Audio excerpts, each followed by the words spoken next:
봉독합니다. 사도행전 28장 23절부터 31절. 자, 우리 함께 하나님 말씀 한 목소리로 봉독합니다. 시작. 그들이 날짜를 정하고 그가 유숙하는 집에 많이 오니 바울이 아침부터 저녁까지 강론하여 하나님의 나라를 증언하고 모세의 율법과 선지자의 말을 가지고 예수에 대하여 권하더라. 그 말을 믿는 사람도 있고 믿지 아니하는 사람도 있어 서로 맞지 아니하여 흩어질 때에 바울이 한 말로 이르되 성령이 선지자 이사야를 통하여 너희 조상들에게 말씀하신 것이 옳도다. 일러스되 이 백성에게 가서 말하기를 너희가 듣기는 들어도 도무지 깨닫지 못하며 보기는 보아도 도무지 알지 못하는도다. 이 백성들의 마음이 우둔하여져서 그 귀로는 둔하게 듣고 그 눈은 감았으니 이는 눈으로 보고 귀로 듣고 마음으로 깨달아 돌아오면 내가 고쳐줄까 함이라 하였으니 그런즉 하나님의 이 구원이 이방인에게로 보내어진 줄 알라. 그들은 그것을 들으리라 하더라. 바울이 온 이태를 자기 셋집에 머물면서 자기에게 오는 사람을 다 영접하고 하나님의 나라를 전파하며 주 예수 그리스도에 관한 모든 것을 담대하게 거침없이 가르치더라. 아멘. 할렐루야. 우리가 하나님께서 멋지게 쓰시는 사람들을 보면은 어떤 모습이 있냐면 담대함이 있어요. 담대함. 따라합니다. 담대함. 담대함이 있어요. 왜 담대하냐면은 이 사람들에게 믿음이 있기 때문입니다. 그 하나님이 믿어지는 거예요. 물론 살아가는 인생길 어느 누구 하나 호락호락한 인생은 없겠지만 하나님이 믿어지고 하나님이 나를 보호하시고 하나님이 나와 함께 하시고 내가 천국 간다는 것, 하나님이 나를 칭찬하실 것이라는 것, 그리고 하나님이 나의 인생길을 인도하시고 나를 보호하신다는 것을 내가 이렇게 머리로 아는 것이 아니라 지식으로 아는 게 아니라 믿어지니까 담대한 겁니다. 담대한 거. 자, 아는 것과 그리고 믿어지는 것은 큰 차이예요. 제자들도 예수님의 제자로서 살아가면서 예수님 따라다닐 때 예수님 말씀도 알고 천국 복음도 들었고 또 하나님의 아들이라는 것도 알아요. 믿지 않는 것은 아닌데 그것을 정말 마음속으로 믿고 확증하는 그 믿음이 없으니까 담대함이 없고 또 십자가라는 그 큰 문턱 앞에서 결국 고꾸라지고 예수님 배반하는 모습을 보게 되어집니다. 그게 믿어지지 않을 때, 알지만 믿어지지 않을 때 나타나는 특징이라는 것이죠. 하지만 믿어지면 능력이 나타납니다. 믿어지면 하나님의 그 큰 일을 할 수가 있습니다. 이것이 어디서부터 시작되어질까? 그것이 바로 성령 받는 것입니다. 성령의 충만함을 받으면은 내가 알았던 말씀이 믿어지고 확증이 되어지고 하나님이 내가 보이는 거예요. 믿음의 눈으로 보이는 것. 그래서 우리가 하나님의 일을 할 수 있고 담대하게 나아갈 수 있는 것이죠.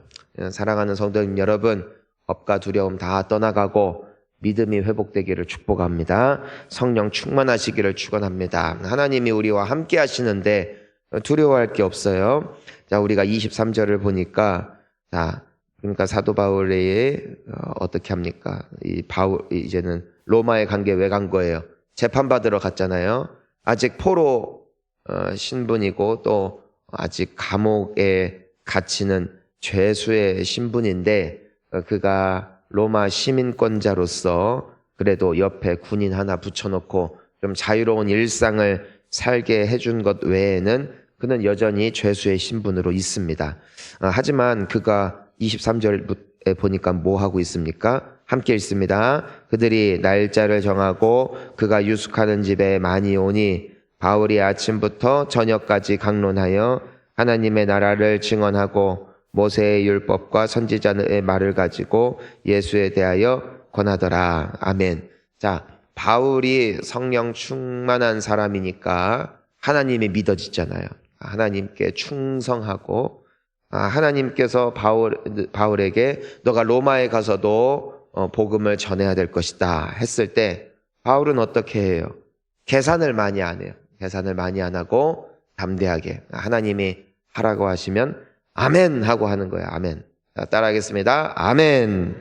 예, 아멘은 중요한 거예요. 아멘은 그냥 내가 설교 들을 때 그냥 아멘 크게 아멘 해야지 뭐 그것도 중요한 믿음의 결단이고 행위겠지만 하나님이 말씀하시면 그냥 아멘 하고 하는 거예요. 계산을 안 해요.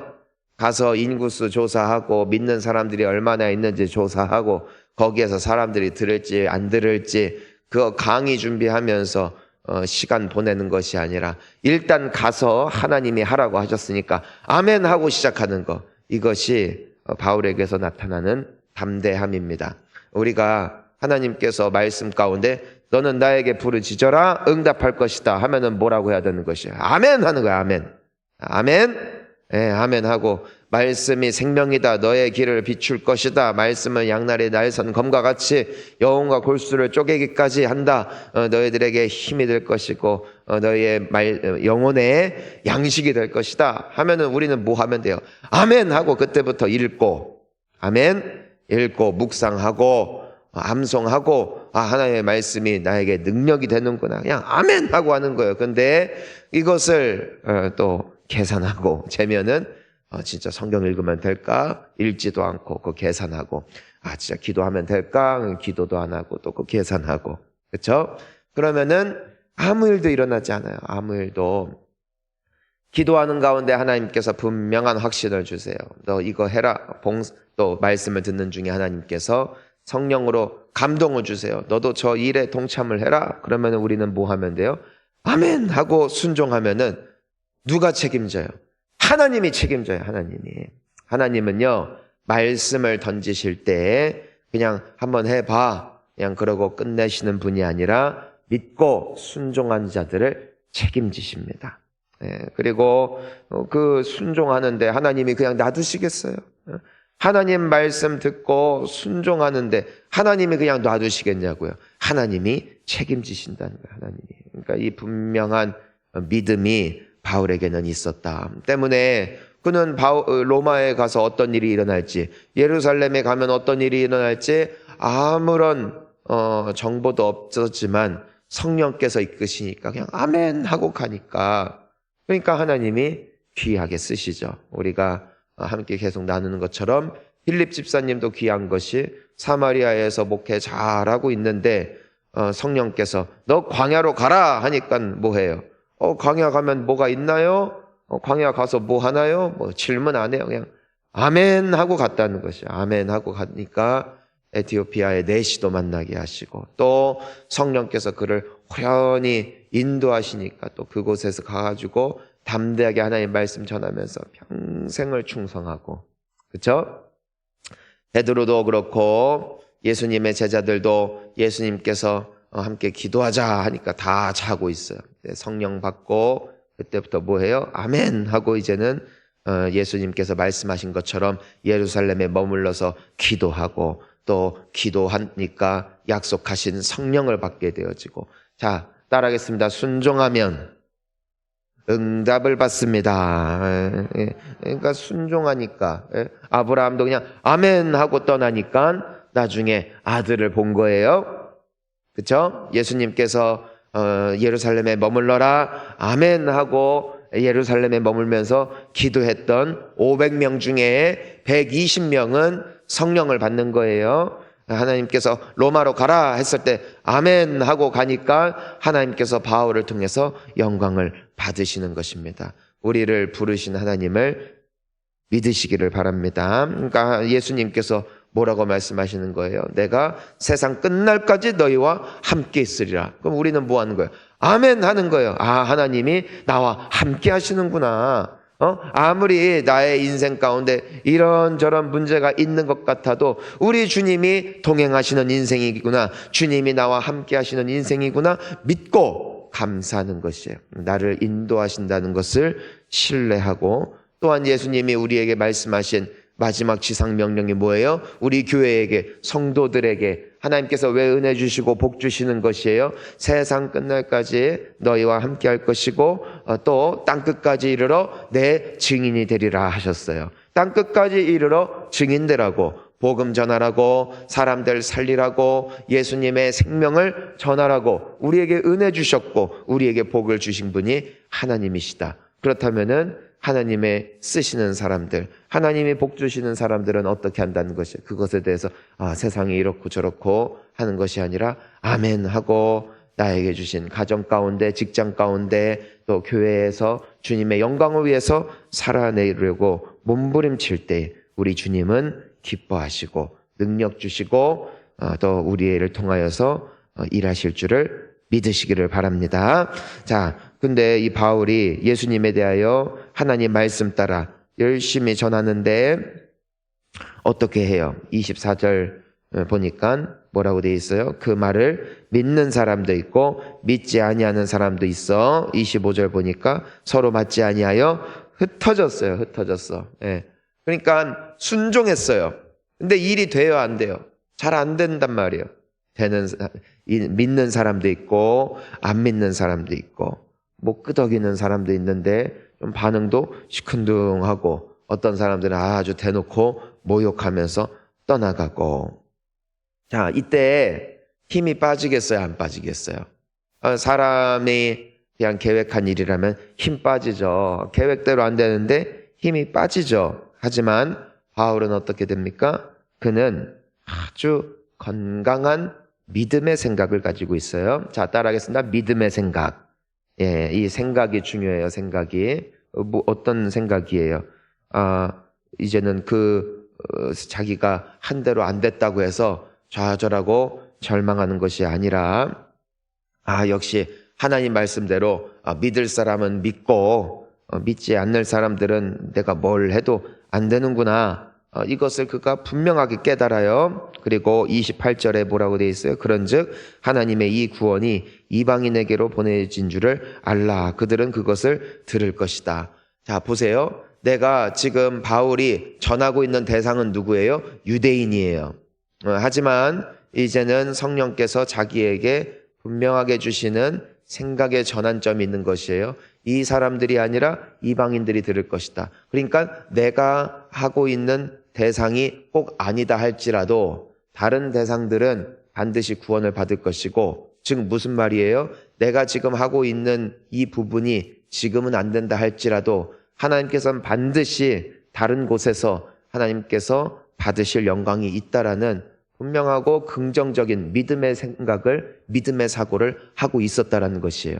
내가 뭔가를 열심히 하나님의 말씀을 믿고 하나님을 사랑하는 마음으로 했다 이거예요. 안 될 때도 있더라는 것입니다. 하지만 바울은 어떤 믿음을 가지고 있었다는 것입니까? 이것은 비록 지금 안 되는 것 같지만 하나님께서 반드시 이것을 통하여 하실 일이 있다라는 것이에요. 그리고 여기에서 안 되면 다른 것이 된다는 것이에요. 우리가 기도를 할 때도 마찬가지거든요. 내가 믿음을 가지고 뭔가를 기도한단 말이에요. 근데 그 기도가 안 될 때가 있다는 것입니다. 그러면 많은 사람들이 왜 이 기도가 안 되지? 거기 머무를 때가 있더라는 것이에요. 근데 바울의 패러다임은 무엇입니까? 이 기도를 응답 안 하시는 것 같다 할지라도 반드시 다른 곳에서 응답하실 것이다. 다른 분명히 더 좋은 역사가 일어날 것이다. 자, 과연 보니까 유대인들 다 합쳐봐요. 몇백만 되나 이거예요. 하지만 이방인은 몇 명입니까? 수십억입니다.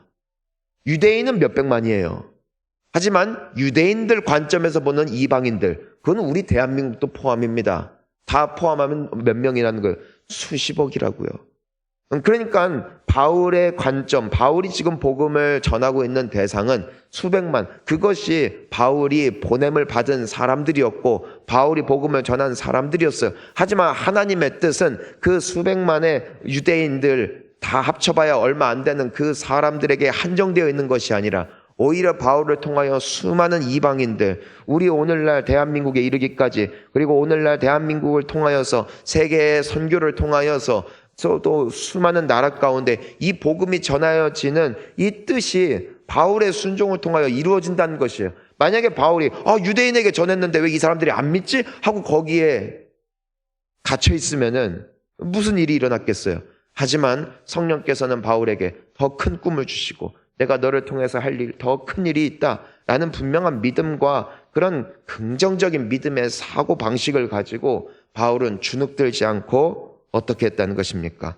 30절 31절을 보니까 뭐라고 기록되어 있어요?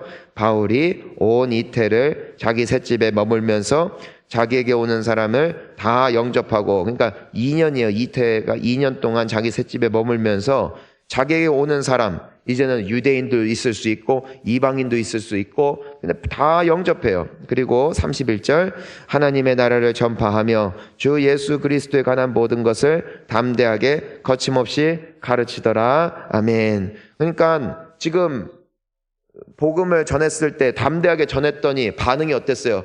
뜨뜻미지근했다는 것입니다. 하지만 그에게는 어떤 믿음이 있는 거예요? 여기서 안 되면 다른 데서 하신다.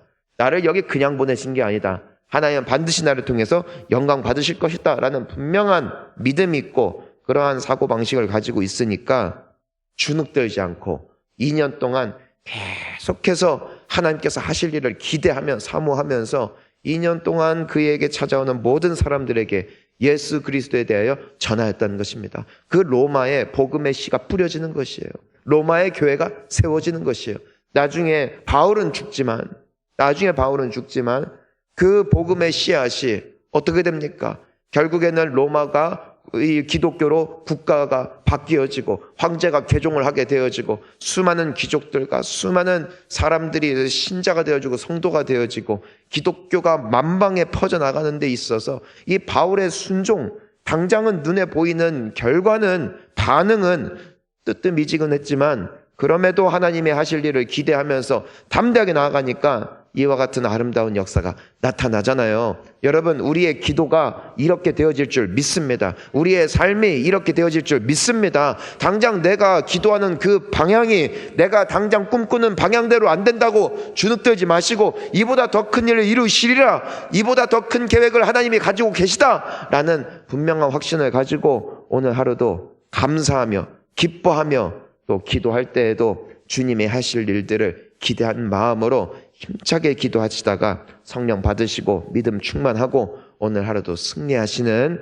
우리 귀한 성도님들 되시기를 주의 이름으로 축복합니다. 우리 전도도 그래요. 전도도 내가 전도하는 대상이 안 믿어요. 가족이 안 믿어요. 낙심하지 마세요. 계속해서 전하세요. 계속해서 그 길을 걸어가세요. 하나님이 여러분들을 통하여 반드시 영광 받으실 테니까 절대로 주눅들지 말고, 자, 따라하겠습니다. 주눅들지 말자. 절대로 주눅들지 말고 하나님과 함께 승리하십시오. 함께 기도하시겠습니다.